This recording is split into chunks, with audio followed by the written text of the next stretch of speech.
W miejscu powinienem odpowiedzieć na 3 pytania. Dlaczego przyszedłem do komunizmu? Czyli jak można było do komunizmu przejść? Dlaczego w nim tkwiłem? Czyli jak można było w nim tkwić? I o tym, jak od niego odchodziłem. I otóż na pytanie, dlaczego przyszedłem, jak przyszedłem, myślę, że na ramy tego, co tu mogę powiedzieć, to powiedziałem. I od razu zacząłem mówić o tym, jak odchodziłem, bo ten proces odchodzenia trwał bardzo długo i długo o nim jeszcze będę opowiadał. I jakby zupełnie pominąłem problem, jak można było w nim tkwić. I to zrozumiałe, że pominąłem.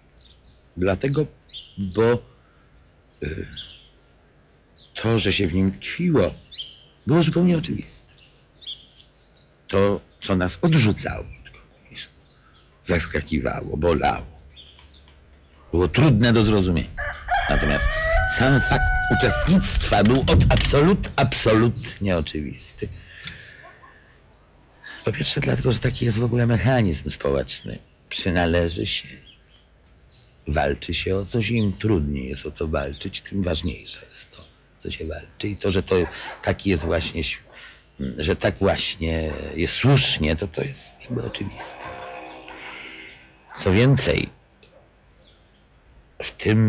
w tej szczególnej wizji, jaką jest komunizm, my i oni, my całe dobro, my sens świata, my mamy przynieść ludziom absolutnie wyzwolenie od wszelkiego zła. To oczywiście w ten sposób już wszystkie środki stają się jakby usprawiedliwione, a przeciwnik jest samym złem i wszystko, co mówi, jest niesłuszne. To jest taka hermetyczna na inne racje wizja świata. No ale zarazem jakby ta oczywistość tego,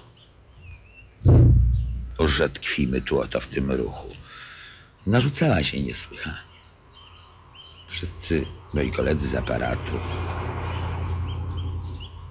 działacze z Dębowscy, z którymi współpracowałem, warszawska biedota albo chłopskie dzieci. Czyli w strasznych warunkach materialnych. Te płace aparatu były niesłychanie niskie, pracowało się po 24 godziny, prawie bez przesady.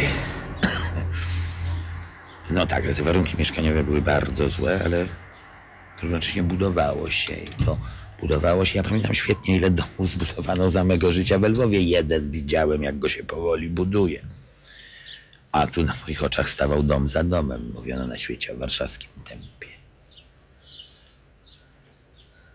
Żyli w niesłychanej nędzy. Ale oni wiedzieli doskonale, że i tak znacznie lepiej niż przed wojną. I dla mnie ta ich racja była racją oczywistą.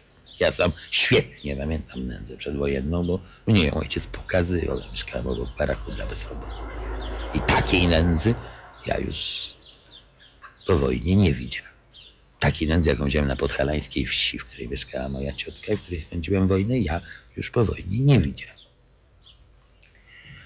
Bo nagle książki, mnóstwo książek tanich dla każdego. I to przecież wychodziła klasyka literatury za absolutne grosze. Tu olbrzymią rolę odgrywała izolacja od Zachodu. Myśmy sobie nie zdawali sprawy, że ten kapitalizm współczesny jest zupełnie inny niż ten, który myśmy pamiętali. No ale tak było. I to była ta oczywistość tego, że jesteśmy tutaj, a nie gdzie indziej. Choć jak mówię, życie było bardzo trudne i było coraz gorzej, a nie coraz lepiej. Brakowało mięsa, masła. Wróciły kartki.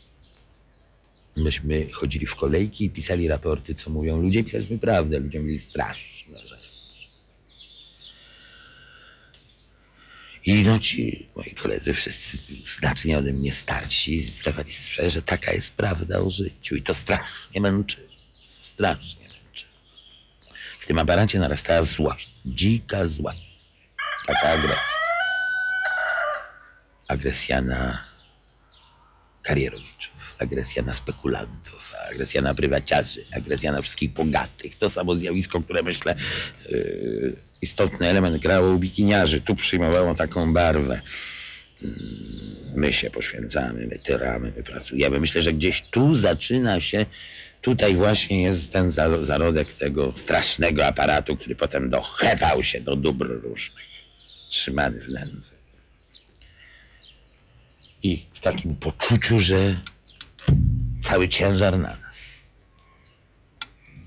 Równocześnie, no, nawet ta organizacja, tak nawet jak myśmy ją znali, to już nie była ta, bo ten ruch umiera. Na początku to był ruch, niewątpliwie. A potem karłowacie, biurokratyczny. I to się czuło, to się wiedziało.